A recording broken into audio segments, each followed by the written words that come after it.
नमस्कार। हम आज जो चर्चा कर रहे हैं वो चर्चा है कि धान के उपज और धान के बाजार भाव में अचानक हुआ क्या। पिछले 2 से 3 सालों में एक पैटर्न बना हुआ था और जो 3 मेजर धान बिहार उगाता है उसमें एक तो कतरनी है जिसको कुछ लोग एक BT 52 करके भी शाहाबाद में उगाते हैं। दूसरा सोनम है जो थ्रू आउट बिहार उगाया जाता है। तीसरा एक मोटा मंसूरी, नाटी मंसूरी ऐसा करके उगाया जाता है जो कि शाहाबाद और मगध में जबरदस्त रूप से उगाया जाता है। इस बार ये कहानियां शुरू हुई हैं जब से धान की कटनी शुरू हुई है। चूंकि जो मोटा मंसूरी है वो लंबे ड्यूरेशन का धान है। लंबे ड्यूरेशन का धान है तो उसकी कटाई अमूमन नवंबर बाद से शुरू होती है। जहां हाथ से कटाई है वहां थोड़ा सा और पहले भी लोग काटते हैं। उस वक्त से कई किसानों के कॉल आने शुरू हुए थे कि उपज इस बार घट रहा है और ये कहानी शुरू हुई थी जहानाबाद नवादा साइड से। अब मैं इसको कल परसों अपने इलाके में देख रहा हूं। हमारे इलाके में कटाई बहुत लेट होती है और ये निश्चित रूप से सही समय नहीं है, क्योंकि अब जब आप कटाई करेंगे तो रबी से प्राप्त क्या होगा। लेकिन चूंकि नहर का पानी अनकंट्रोल्ड होता है और न चाहते हुए भी कई किसानों के खेत में वो पानी चला जाता है, तो कटाई जब आप कार्बाइन हार्वेस्टर से करेंगे तो आपको थोड़ा लेट ही होना होता है। अब जो उधर से उपज का आना शुरू हुआ है, इनफैक्ट हमारा उपज अगर एक पार्टिकुलरली प्लॉट में पिछले साल 1 बीघे में 20.5-21 क्विंटल था, वो घट के 16 हुआ है।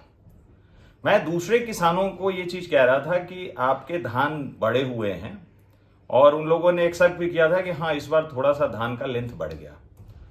लेकिन हमने तो वो जो लगातार रेन हो रहा था और रेन होने से जो नाइट्रोजन, वातावरण के नाइट्रोजन को एज ए नाइट्रेट रूप से पत्तियों पे छिड़कता है बारिश, बहुत सारे किसान इसे समझते नहीं। उन्हें लगता है कि सिर्फ धान पानी तस्नान का मतलब होता है कि जो धान में रोग फैला है वो रोग को ठीक करने के लिए। लेकिन हम लोग या जो साइंटिस्ट या जो बोटनी कहता है कि जब वो बारिश लगातार हो रही है, हर दूसरे दिन बारिश हो रही है, हर दिन में 2-3 बार बारिश हो रही, इसका मतलब कि आपको अपने धान में यूरिया का जो डोज है वो कम करना है। क्योंकि यूरिया सिर्फ सॉइल एप्लीकेशन वाला खाद है नहीं। यूरिया को बहुत टाइम या सरकार भी चाहती है, जो अभी आप नैनो यूरिया देख रहे हैं उसको फॉलियर स्प्रे को ही प्रमोट किया जा रहा है। तो एक वजह मुझे लगता था कि नाइट्रोजन का यूज बढ़ा है और जहां पे उसमें ग्रोथ आना चाहिए था, जहां पे बाली निकलनी चाहिए थी, उस वक्त धान जो है वेजिटेटिव ग्रोथ ले रहा था। बट अब जो मैं समझ रहा हूं कि मैंने एक पोस्ट भी लिखा था कि कई किसान ये सोच रहे थे कि ठंडा डिले हो रहा है, जाड़ा के आने में डिले हो रहा है और अच्छी बात है कि बाली पहले निकलेगी। बट वो पर्यावरण के चेंज का असर धान पे दिख गया है। मैंने पिछले साल आलू से रिलेटेड एक पोस्ट किया था कि आलू का यील्ड ऑल सडन घटा, वो चाहे बेगूसराय हो, चाहे जो मगध का टेकारी इलाका है, आलू का बड़ा ग्रोथ, आलू का उपज देने वाला इलाका है, या फिर कन्नौज, मेरठ जो भारत के बड़े बेल्ट्स हैं, वहां भी उपज गजब का ड्रॉप हुआ था। 30-40% का ड्रॉप हुआ था क्योंकि ठंड आई ही नहीं। और इस बार भी करीब करीब नजारे वही हैं। अब कहीं कहीं नए आलू तो निकल चुके हैं और अगेती आलू कह सकते हैं, और फिर जो मीडियम लेवल के हैं वो अगले 10-5 दिन में निकल ही जाएंगे।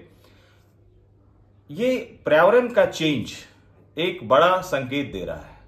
हम कभी कभी जब वर्ल्ड बैंक या IMF या अदर वर्ल्ड के काउंसिल हैं उनके डेटा पे हंसते हैं, जब वो कहते हैं कि शायद अगले 80 सालों में, अगले 50 सालों में 30-40-45% उपज घटेगा और इतनी बड़ी आबादी को खिला पाना बहुत ही मुश्किल होगा।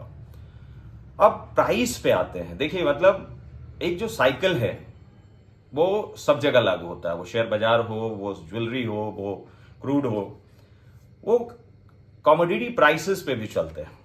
जो सोया पिछले 2-3 सालों तक एक हीरा बना हुआ था, मतलब कटाई होते ही रेट कहां चला जाता था। कई फीड मिलों को अपने सस्टेनेबिलिटी पे इश्यूज आने शुरू हो गए थे क्योंकि सोया का प्राइस इतना बढ़ गया था। वो सोया महाराष्ट्र के चुनाव का एक बड़ा मुद्दा बना हुआ था और उसके प्राइस पे कई ऑब्जर्वेशंस आ रहे थे। सिमिलरली ये ऑब्जर्वेशंस या ये दिक्कत इस बार बिहार में शुरू हो गया है। इसमें सरकार दोषी नहीं है। मेरा इस वीडियो बनाने का मकसद कहीं से नहीं है कि सरकार को दोषी मानूं, क्योंकि सरकार भी क्लाइमेट या फिर जो कृषि रोड मैप है उसके तहत ये एज्यूम कर रही है कि क्लाइमेटिक चेंज के हिसाब से खेती हो, क्लाइमेटिक चेंज के हिसाब से आप थोड़ा सा बागवानी वाली फसलों की तरफ बढ़ें। कई जिलों में ये खबरें आई हैं, पिछले साल मैंने इसको पोस्ट भी किया था कि कटहल के पौधे का अलॉटमेंट हुआ था, बेर का अलॉटमेंट हुआ था, नींबू का अलॉटमेंट हुआ था, 10% 20% टारगेट रह गया। यानी किसान भी जिद पे हैं कि हम धान ही उगाएंगे। लेकिन दूसरी वजह मैंने ये भी बताई कि जहां नहरी इलाका है तो उनकी मजबूरी है, वो उगाएंगे क्या? अगर उन ऑर्चर्ड में 8 दिन 10 दिन तक पानी लगा रह गया तो वो तो सड़ जाएगा। सोनम का प्राइस पिछले साल की तुलना में अभी 25 to 30% डाउन है। अब किसानों के साथ एक मेंटालिटी है, मैं भी एक किसान हूं और मैं आपको बताता हूं, ये इन्वेस्टर्स के साथ भी मेंटालिटी है। स्टॉक मार्केट में कई इन्वेस्टर इसलिए भी फंसते हैं, डिस्क्लेमर मैं दूं कि मैं कोई सेबी रजिस्टर्ड एडवाइजर नहीं हूं, बट हाँ उसको समझता हूं थोड़ा बहुत, तो मैं बोल रहा हूं कि एक अपर लेवल पे अगर खरीदारी कर ली तो स्टॉप लॉस लोग लगाते नहीं है। लोगों को लगता है कि शायद वो प्राइस आएगा और उसी उम्मीद में बैठे रहते हैं कि मैं उस प्राइस से तो अब ऊपर बेचूंगा। सिमिलरली किसानों के साथ कमोडिटी में भी ये पंगा है। अब पिछले साल अगर किसी ने सोनम 28 रुपए 29 रुपए में किलो बेचा है तो इस बार 24-25 में क्यों बेचेगा भला? वो इंतजार में बैठे हुए हैं। और सोनम एक ऐसा है धान जिसका एमएसपी से ऊपर अभी भी मार्केट प्राइस है, अभी भी मार्केट प्राइस एमएसपी से ऊपर है। तो यहां पे तो पैक्स या कॉपरेटिव्स या सरकार की उदासीनता की तो बात ही नहीं आती। दूसरा जो है MTU 70-29 जिसका भी पर एकड़ पर बीघा पैदावार पिछले साल की तुलना में करीब करीब 20 से 25% गिरा है। भाव एमएसपी के थोड़ा आसपास है जो बाजार भाव है, लेकिन ओवरऑल रियलाइजेशन जब आप करेंगे तो आप पाइएगा कि पिछले साल मार्केट प्राइस 18.5, 19, 20, 21 रहते वक्त एक किसान को एक बीघे से जो खेती कर रहा है, किसान का मतलब यहां नहीं है कि जो जमीन का धारक है, रैयती और गैर रैयती दो तरह के किसान डिफाइन होते हैं। आज मेजरली गैर रैयती ही है, क्योंकि जो रैयत हैं वो किसान के रूप में वहां पे अभी जो डे टू डे की एक्टिविटी है कम कर रहे हैं। वो अपने खेत को नकदी लगाते हैं या मनी लगाते हैं। इम्पैक्ट वहां भी गिरेगा। जो लगातार प्राइस का राइज था और एवरी ईयर धीरे धीरे जो कॉस्ट हैं उस पर हर्बिसाइड का इस्तेमाल या फिर उसमें तरह तरह के टेक्नोलॉजी के इस्तेमाल से नेट प्रॉफिट बन रहा था, वो बहुत सॉलिड बन रहा था और हर साल जो नकदी बोलते हैं उसका रेंट बढ़ रहा था।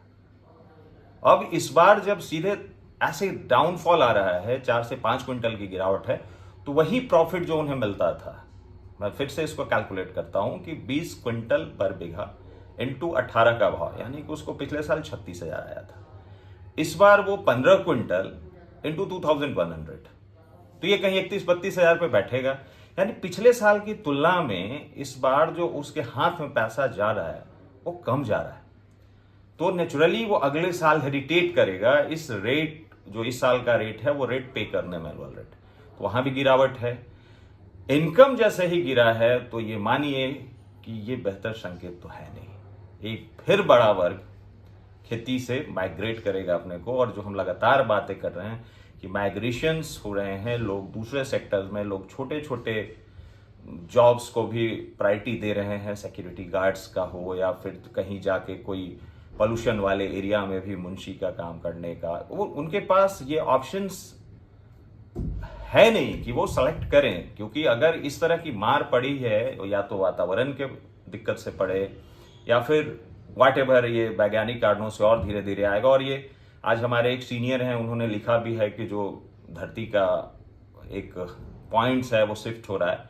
इस पर हम चर्चा करने के लिए नहीं आए हैं, ये एक बहुत बड़ा विषय है, एक ग्लोबल विषय है, इस पर कई बड़े बड़े डिग्रीधारी और कई बड़े बड़े शोधकर्ता लगे हुए। बट मेरा कहना है कि जिस भी रीजन से प्रोडक्शन गिर गया और प्राइस का जो साइक्लिक वे है, उस साइक्लिक वे से प्राइस नीचे है, ये उन किसानों को जरूर डिस्करेज करेगा जो पिछले कई सालों से इस उम्मीद पे थे कि चलो प्राइस तो बढ़ रहा है, अब उपज भी बढ़ गया है, और ये आने वाले समय में माइग्रेशन को भी बढ़ा देगा।